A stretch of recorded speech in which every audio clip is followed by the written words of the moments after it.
Harus bersikap benar. Harus bersikap benar dan tertib saat pelajaran. Oke.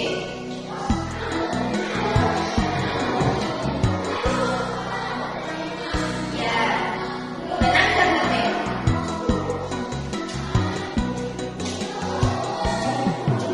Saat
ya, Mas Vino ditempel di sebelah belakang.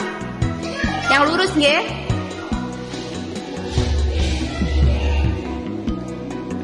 Ya, sip Mas Vino.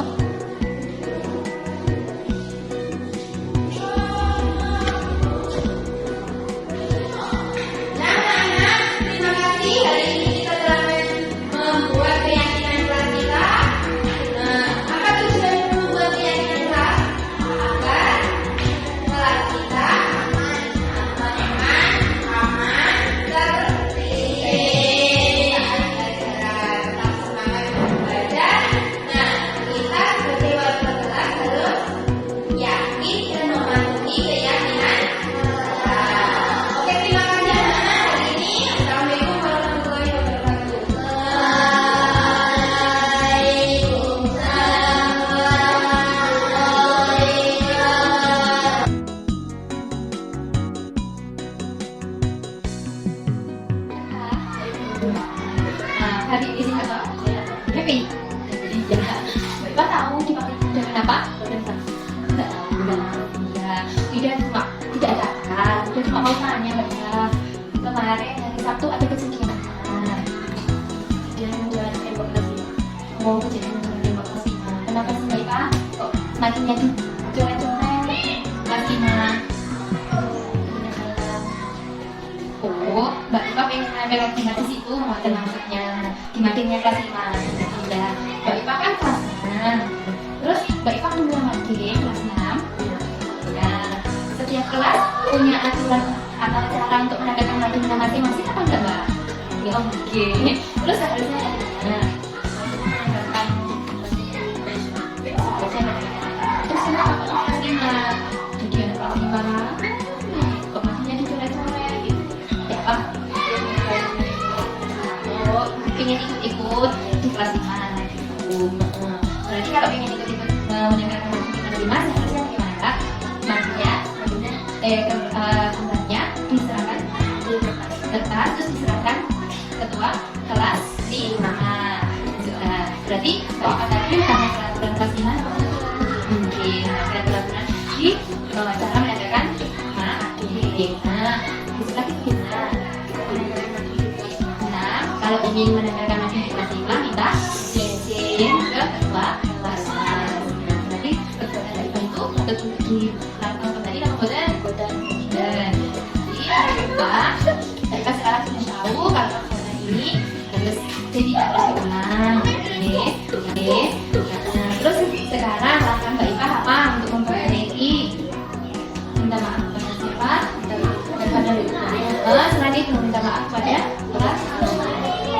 senang. Besok lagi. Nah, besok lagi jangan ulang ya Pak Ipa. Oke, sudah tahu solusinya, sudah tahu cara menyelesaikannya. Sekarang Pak Ipa ke kelas 5 untuk minta maaf dan besok lagi diikuti cara-cara untuk menegakkan adil. Oke.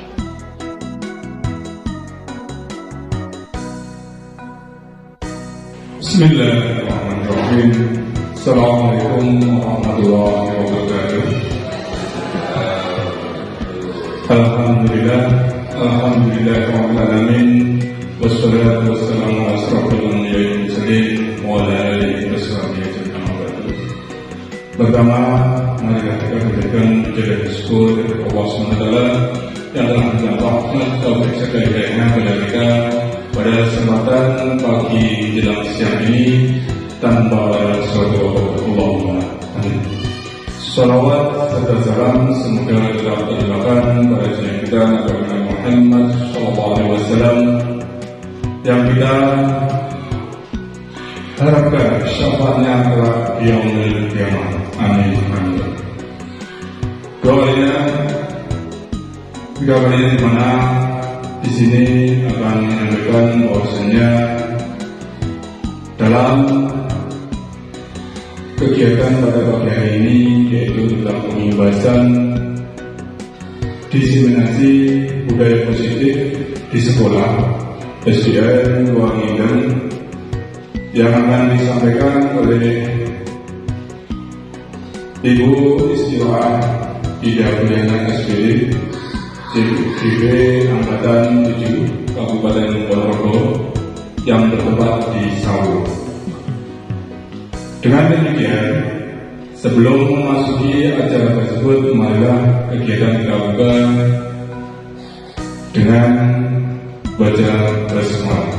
Bismillahirrahmanirrahim. Acara berikutnya yaitu ke inti. Sebelum masuk ke inti dalam pembahasan tersebut, marilah kita akhiri sebagai pra-acara atau kegiatan sebelum masuk pada inti, yaitu berdoa terlebih dahulu. Haleluya, sallallahu alaihi wasallam. Bismillah. Allahumma shalli ala sayyidina Muhammad wa ala sayyidina Muhammad. Alhamdulillahi rabbil alamin. Hamdan sayyidina hamdan nabiyyin hamdan yaqina wa rabbil majidah. Ya Allahumma inna nujibana wa nantaqna fasirin. Allahumma anzil min syaitan pada rahmatur rahim. Allahumma inna nas'aluka fidina wa fidana sajatina satamina satam rabbana madana. Allahumma inna bismillahirrahmanirrahim. Rabbana atina fid dunya hasanah wa fil akhirati hasanah. Subhanaka wa bihamdika wa salamun alhamdulillahi rabbil alamin. Bismillah. Alhamdulillah rabbil alamin. Ya Rabbi. Terima kasih di mana dalam menyampaikan acara pada kegiatan pagi menjelang siang ini dari awal sampai akhir sebuah belajar kurang mohon maaf, dan semoga dengan doa yang beriring di depan tadi semoga membawa berkah dan manfaat pada beliau dan bisa berjalan dengan lancar. Allahumma amin. Wassalamualaikum warahmatullahi wabarakatuh. Monggo bersilakan.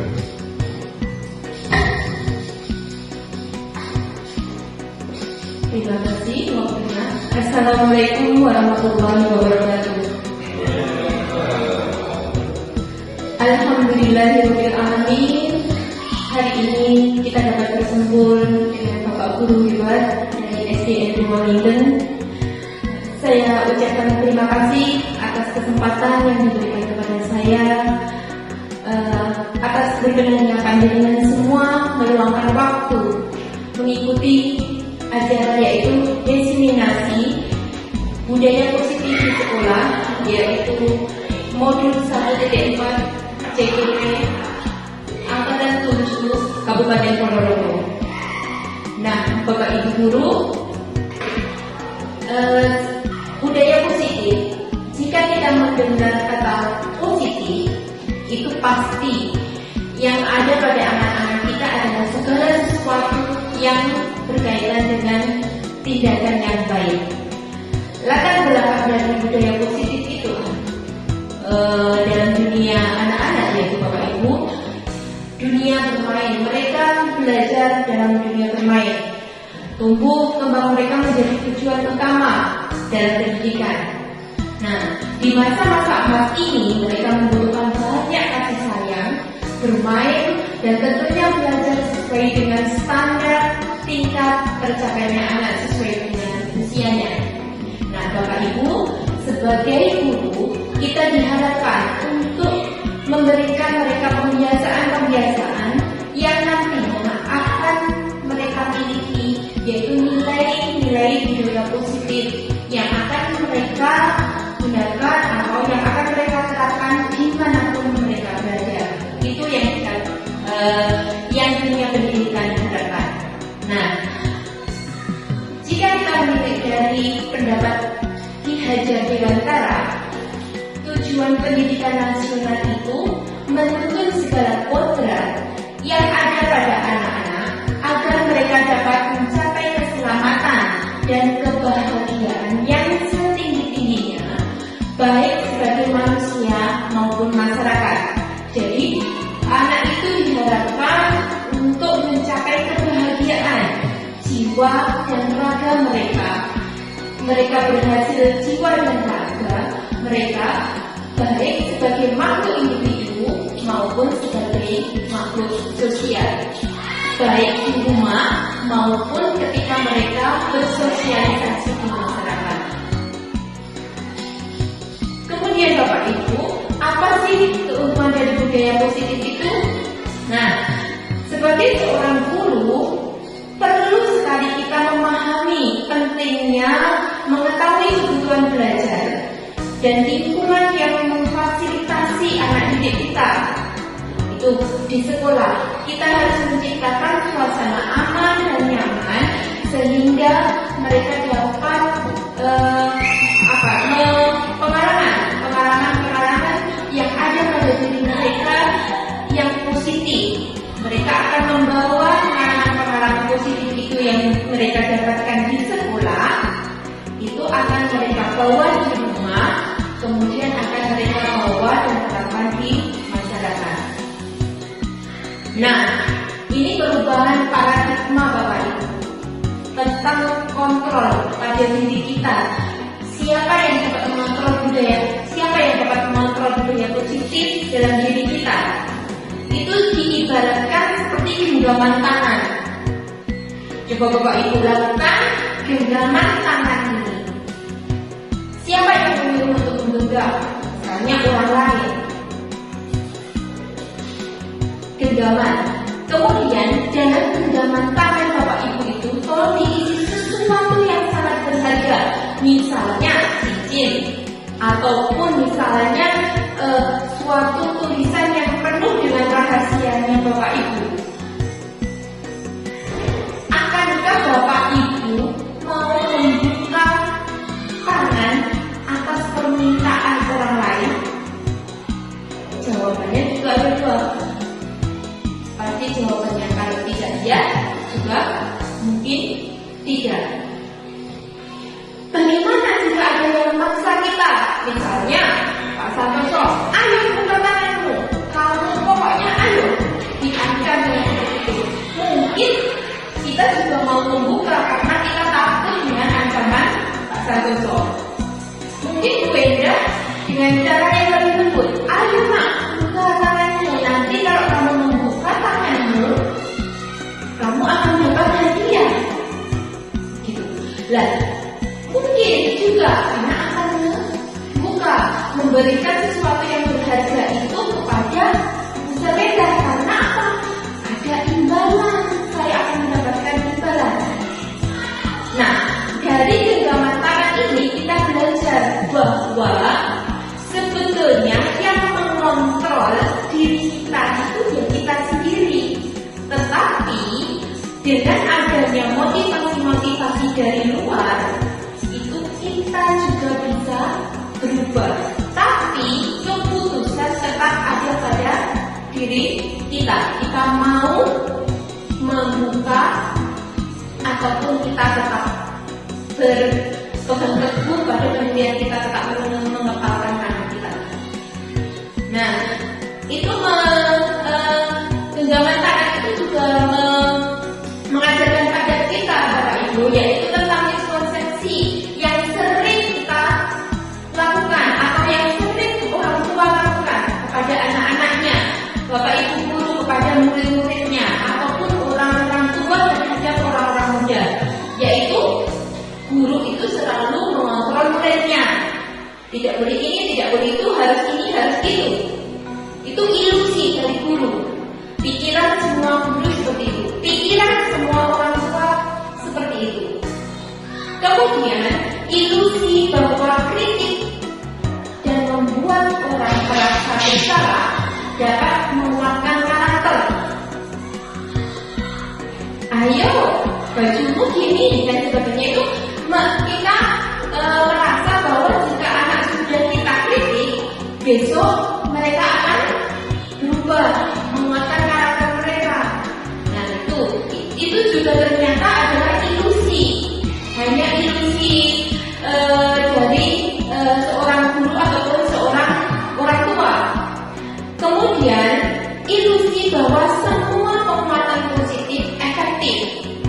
Jika orang tua merasa bahwa yang diberikan itu adalah positif, pasti itu juga akan berdampak positif bagi anaknya. Kemudian ilusi bahwa nih yang ada di doktrin di lingkungan kita atau kebudayaan kita, ya orang dewasa itu memiliki hak untuk memaksa. Itu yang sering kita lakukan di rumah ataupun ya orang dewasa itu pasti memaksa anaknya. Ayo pakai ini, ayo bawa itu, ayo. Ya itu ternyata juga ilusi, Bapak Ibu. Nah, ini Bapak Ibu, teori kontrol oleh William Glasser, yaitu tentang disiplin positif. Itu yang pertama tentang makna disiplin itu. Jika kita menyatakan tentang disiplin, itu pasti kembalinya pada kepatuhan, patuh terhadap sesuatu, taat terhadap sesuatu itu. Kemudian ada teori motivasi untuk menghindari hukuman, untuk mendapatkan imbalan, kemudian untuk menghargai diri sendiri. Di mana untuk menghargai diri sendiri ini, Bapak Ibu, itu akan kembali ke nilai kebajikan. Inilah tujuan dari semua pendidikan, yaitu untuk menghargai diri sendiri, menimbulkan anak melakukan sesuatu itu karena dirinya sendiri, karena mereka menghargai dirinya sendiri. Kemudian ada 5 posisi kontrol yang dapat kita lakukan atau yang biasa kita lakukan terhadap anak didik kita. Yang pertama, penghukum. Kemudian membuat rasa bersalah. Itu seperti hukuman tapi jauh lebih halus. Ya, Mas, ayo toh belajar. Kasihan loh, ibu sudah capek-capek menemani. Itu contoh dari pembuat rasa bersalah. Anak akan, oh iya, ya, kasihan ibuku. Akhirnya mereka mau belajar. Nah, seperti itu.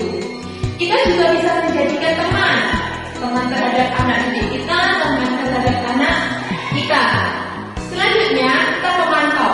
Pasti kita pantau apa yang mereka lakukan, apa yang mereka senangi, dan apa yang mereka langgar dan sebagainya, itu memantau.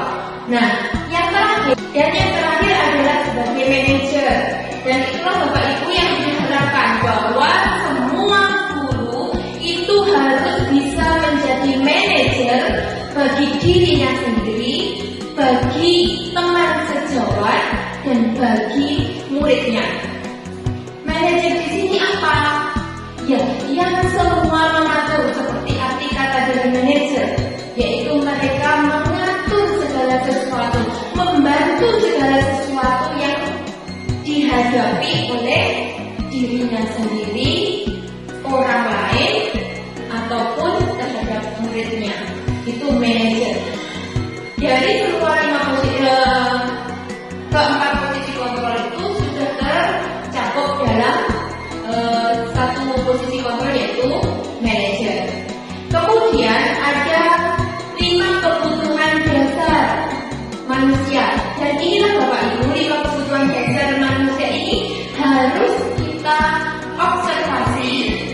kemudian kita temukan, kemudian kita analisis dari semua murid kita.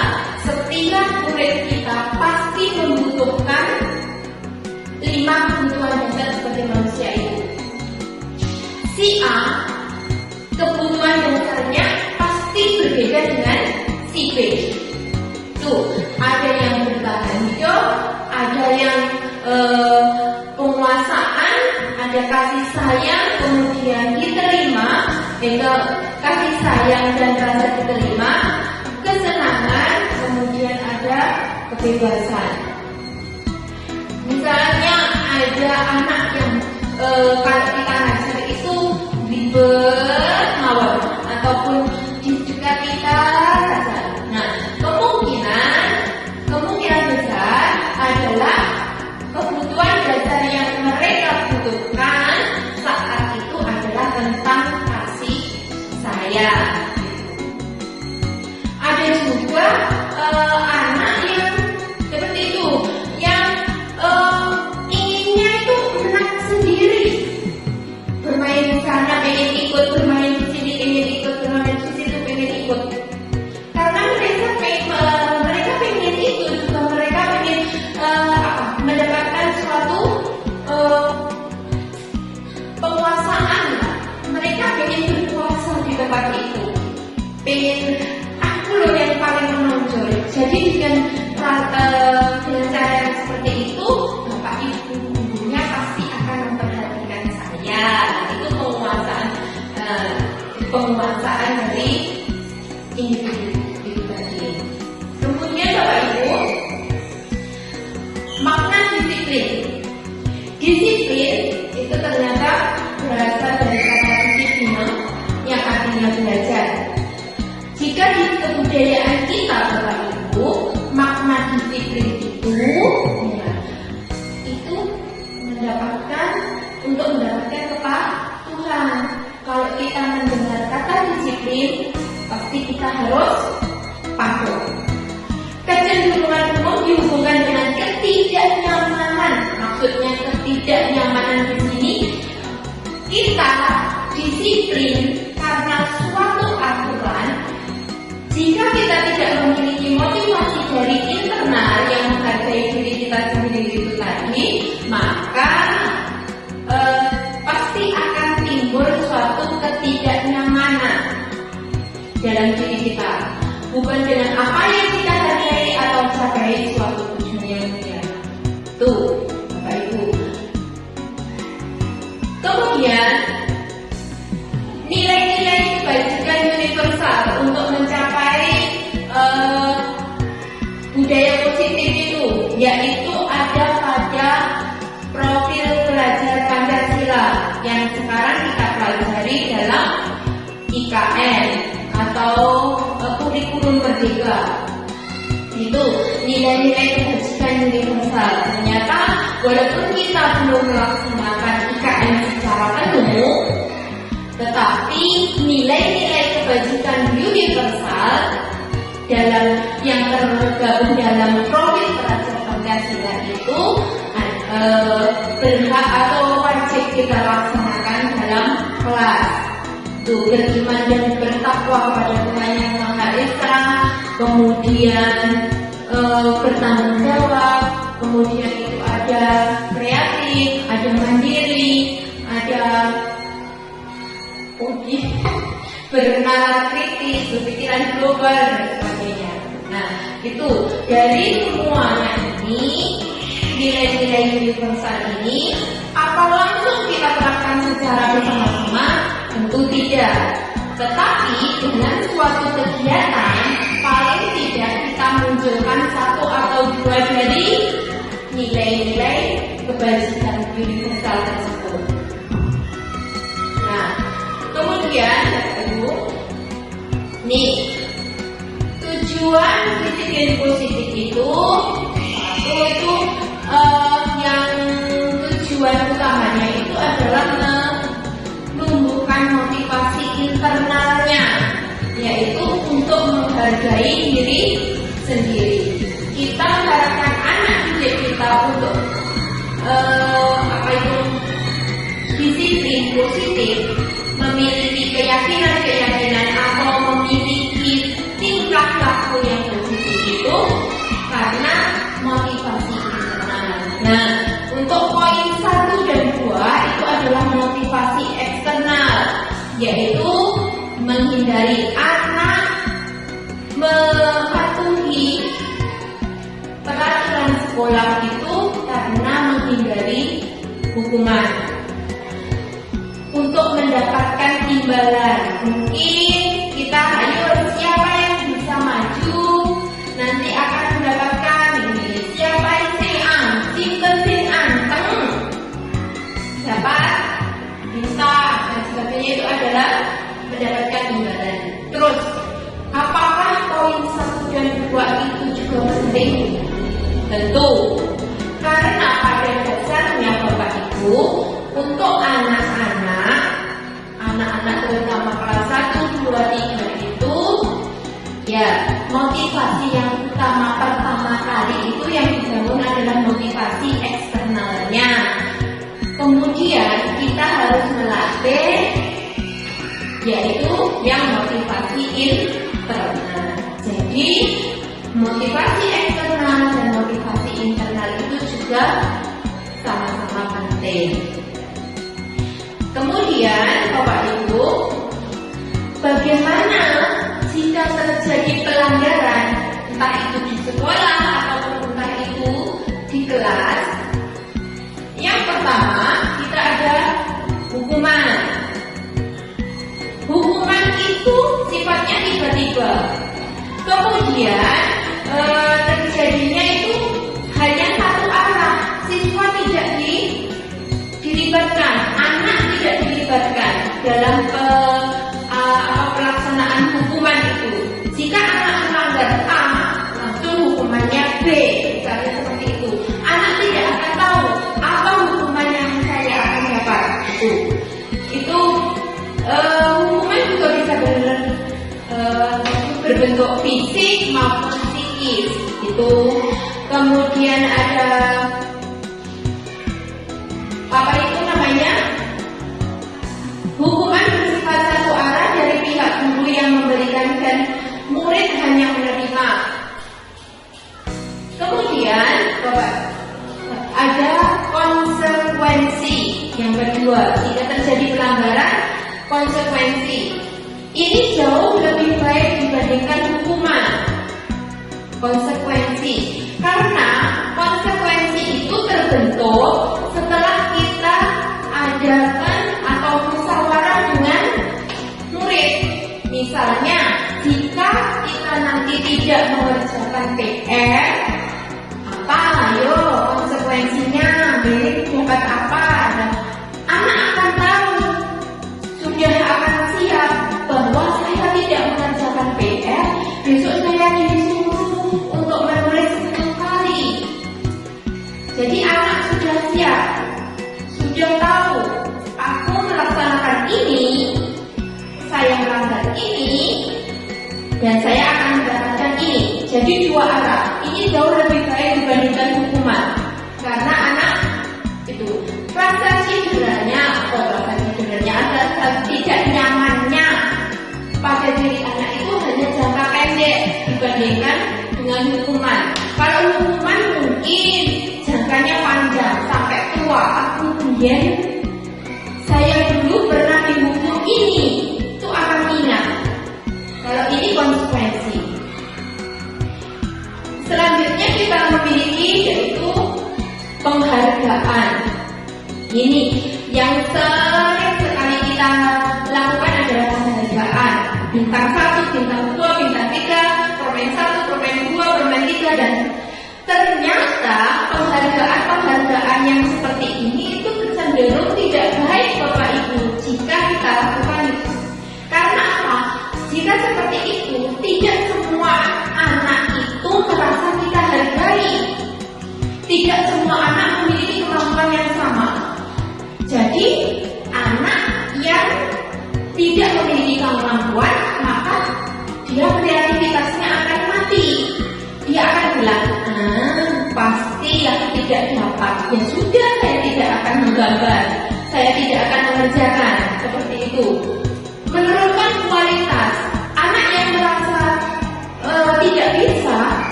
negatif jika kita lakukan secara berlebihan. Dan yang terakhir, kita memiliki yaitu restitusi. Nah, apa itu restitusi? Proses menciptakan kondisi bagi murid untuk memperbaiki kesalahan mereka sehingga mereka bisa kembali pada kelompok mereka dengan karakter yang lebih kuat. Dan restitusi inilah cara penyelesaian masalah jika anak melakukan kesalahan atau melanggar sesuatu yang paling tepat. Kita tidak langsung menghukum, kita juga tidak langsung memberikan sesuatu, akan tetapi melalui restitusi ini kita memberi informasi dulu kepada anak mengapa mereka melanggar, kemudian apa penyebab dari pelanggaran yang mereka lakukan, kemudian mencari solusi bersama dan menyadarkan bahwa yang mereka lakukan itu adalah perbuatan yang salah. Next, ada 9 ciri-ciri restitusi. Yang pertama, bukan untuk menebus kesalahan, namun untuk belajar dari kesalahan. Kemudian memperbaiki hubungan. Memperbaiki hubungan, ada tawaran bukan paksaan. Maksudnya tawaran bukan paksaan. Guru di sini menawarkan beberapa solusi. Bagaimana, Mbak? Kenapa kok ini? Terus bagaimana solusinya? Ada beberapa solusi yang ditawarkan. Kemudian tidak pernah memaksakan. Kamu harus seperti ini. Gitu. Tapi diberikan pilihan atau tawaran. Menuntut untuk melihat ke dalam diri. Jadi tidak menyalahkan suatu lingkungan, tidak menyalahkan keadaan, tidak menyalahkan orang lain, tetapi dikembalikan pada diri sendiri. Mencari kebutuhan dasar yang mendasari tindakan. Cara yang paling baik adalah restitusi diri, fokus pada karakter, bukan tindakan. Yang diperbaiki itu karakter anak, bukan tindakan kita yang terbaik, tapi karakter anak. Restitusi fokus pada solusi. Di sini titik fokusnya pada solusi. Hasil akhirnya adalah anak harus memiliki solusi. Mengembalikan murid yang berbuat salah pada kelompoknya. Maksudnya di sini kelompok yang benar tadi. Balikan pada tracknya. Nah, ini segitiga restitusi. Ada 3 tahapan: menstabilkan identitas, validasi tindakan, kemudian menanyakan keyakinan. Di sini kita meyakinkan anak bahwa semua orang itu pernah bersalah. Sudah lazim manusia itu melakukan kesalahan. Terus kamu sadar nggak dengan kesalahan itu? Apa yang kamu lakukan? Kemudian di poin yang kedua, validasi tindakan.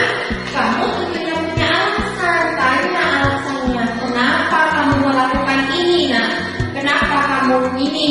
Nah, baru yang ketiga di sini yaitu memberikan suatu tawaran-tawaran, solusi-solusi, diskusi dengan mereka untuk mendapatkan solusi yang terbaik bagi mereka.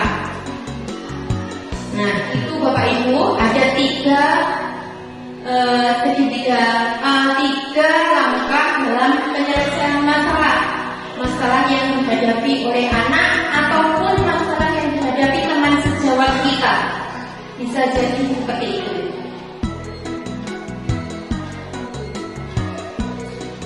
Kemudian sebagai seorang guru, ketika murid Anda melakukan kesalahan, tindakan apa yang Anda lakukan?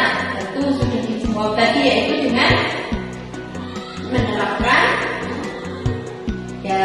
yaitu apa Bapak Ibu? Yaitu menerapkan posisi kontrol sebagai manajer. Kalau sudah bisa menerapkan posisi kontrol sebagai manajer, maka Bapak Ibu akan dapat menerapkan yang namanya segitiga restitusi. Nah, itu manajer. Ayo, ya tujuan kita yaitu manajer, jabatan yang paling tinggi. Nah, berikut Bapak Ibu contoh penerapan segitiga restitusi ketika terjadi pelanggaran pada murid kita.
Nah Bapak Ibu, melalui video tadi kita belajar bagaimana cara kita menggiring anak didik kita mencari solusi. Bukan memberikan solusi, tetapi mencari solusi bersama atas segala yang namanya pelanggaran yang mereka lakukan. Kita tidak langsung mengejudge. Kalau Yuma salah mencontek, langsung saya nilai misalnya di bawah 50. Betul pun kita nilai kosong misalnya. Melalui segitiga restitusi itu tadi Bapak Ibu, kita membangkitkan atau kita mengiring anak didik kita untuk menimbulkan kesadaran diri bahwa segala sesuatu yang mereka salah, yang mereka lakukan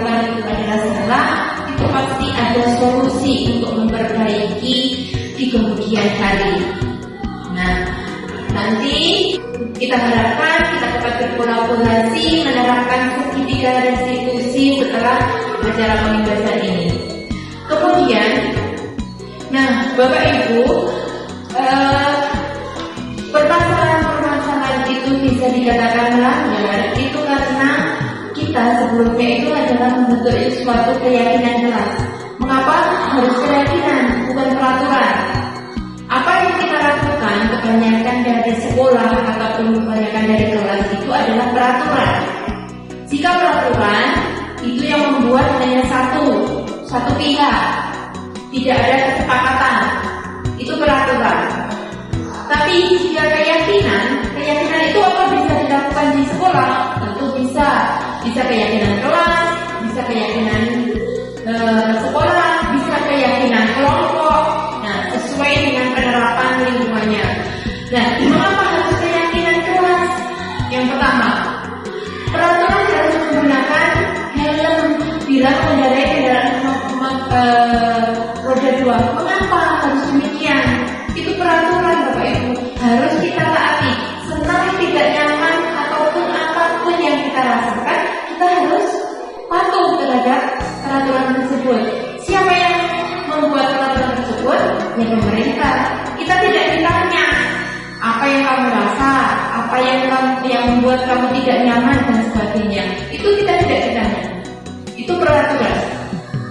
Mengapa kita memiliki peraturan 3M? Karena menurut pemerintah 3M itu yang akan mengurangi penyebaran virus corona.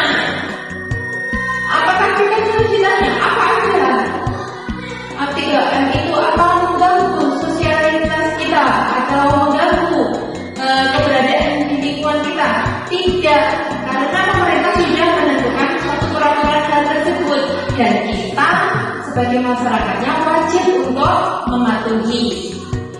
Untuk mendukung motivasi intrinsik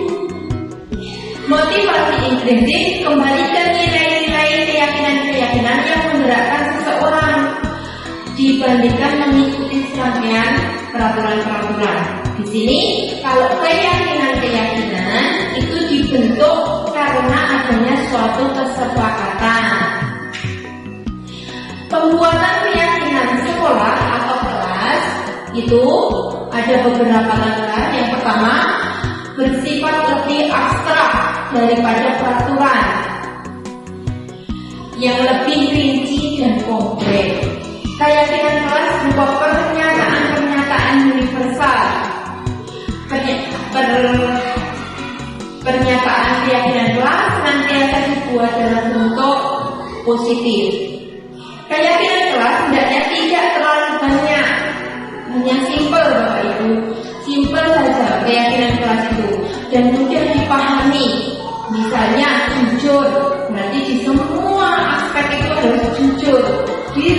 Jika di dalam kelas jujur dalam segala tindakan, tidak hanya dalam ulangan, tapi dalam segala tindakan yang ada di kelas itu harus jujur. Itu abstrak, tidak langsung kayak peraturan memakai helm, itu kan langsung to the point pada suatu poin tertentu. Semua dalam kelas hendaknya ikut berkontribusi. Nah, itu kontribusinya Bapak Ibu dalam pembuatan keyakinan kelas. Guru bisa memberikan contoh, misalnya ini, kemudian anak-anak diberikan sticky note, kemudian anak menuliskan dan ditempelkan. Apakah keyakinan kelas itu berlaku untuk selamanya? Tidak. Keyakinan kelas itu bisa berubah sesuai dengan kondisi waktu ataupun kondisi lingkungannya. Dari waktu ke waktu itu bisa berubah Bapak Ibu, bisa direvisi kembali. Jika anggota kelasnya berubah, maka keyakinan kelasnya juga akan berubah. Jika situasi ruangannya berubah, kondisi keyakinan kelasnya juga dapat berubah. Kemudian ini Bapak Ibu,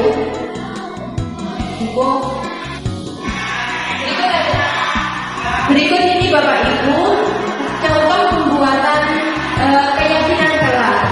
Tapi ini contohnya adalah siswa SMA.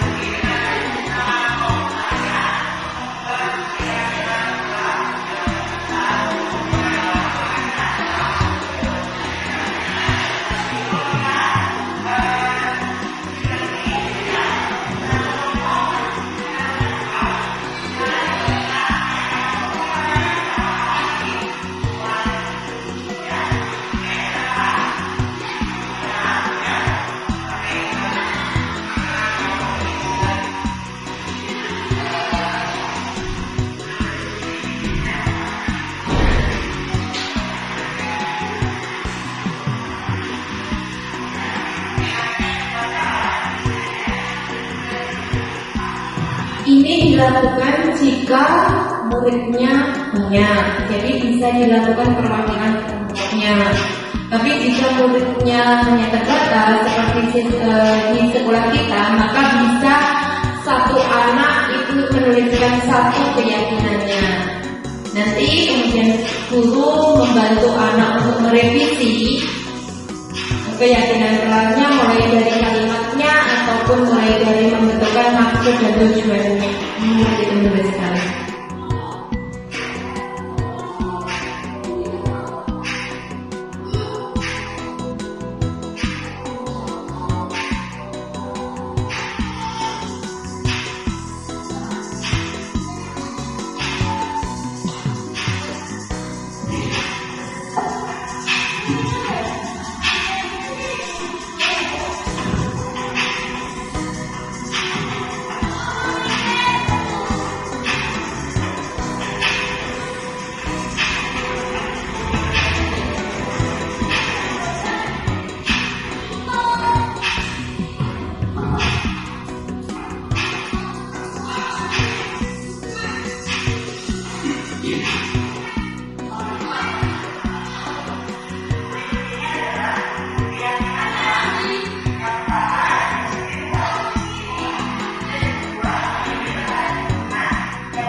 Itu tadi Bapak Ibu contoh penerapan atau pembuatan keyakinan kelas. Nah, pertanyaannya,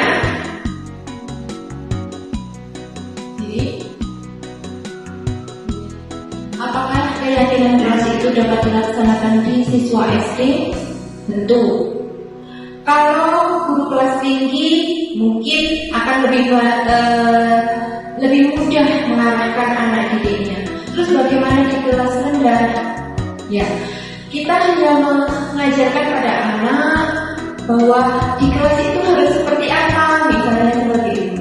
Ayo ditulis di kelas itu harus seperti apa anak-anak, misalnya. Kalau ulangan harus seperti apa? Kalau motor sama bapak ibu guru harus. Nah itu contoh-contoh penerapan keyakinan kelas di kelas rendah. Jadi lebih simpel, misalnya jujur, sopan. Kalau yang sudah kelas tinggi mungkin kalimatnya akan lebih baik. Nah Bapak Ibu, cukup sekian materi pada modul 1.4 tentang budaya positif. Saya harapkan Bapak Ibu guru mau tergerak dan menggerakkan, kita dapat berkolaborasi bersama menerapkan budaya positif di SDN 2 Nginden, mencoba bersama-sama berkolaborasi untuk menerapkan segitiga restitusi ketika terjadi masalah pada kita, teman sejawat ataupun pada anak didik kita, dan kita mencoba untuk menerapkan yaitu keyakinan-keyakinan kelas sehingga anak dapat mendapatkan atau menerapkan budaya positif dimanapun mereka berada, kapanpun mereka, sekarang, esok, ataupun nanti ketika mereka sudah tua. Akhir salam, semoga bermanfaat. Terima kasih atas waktu yang telah diberikan kepada saya. Wassalamualaikum warahmatullahi wabarakatuh.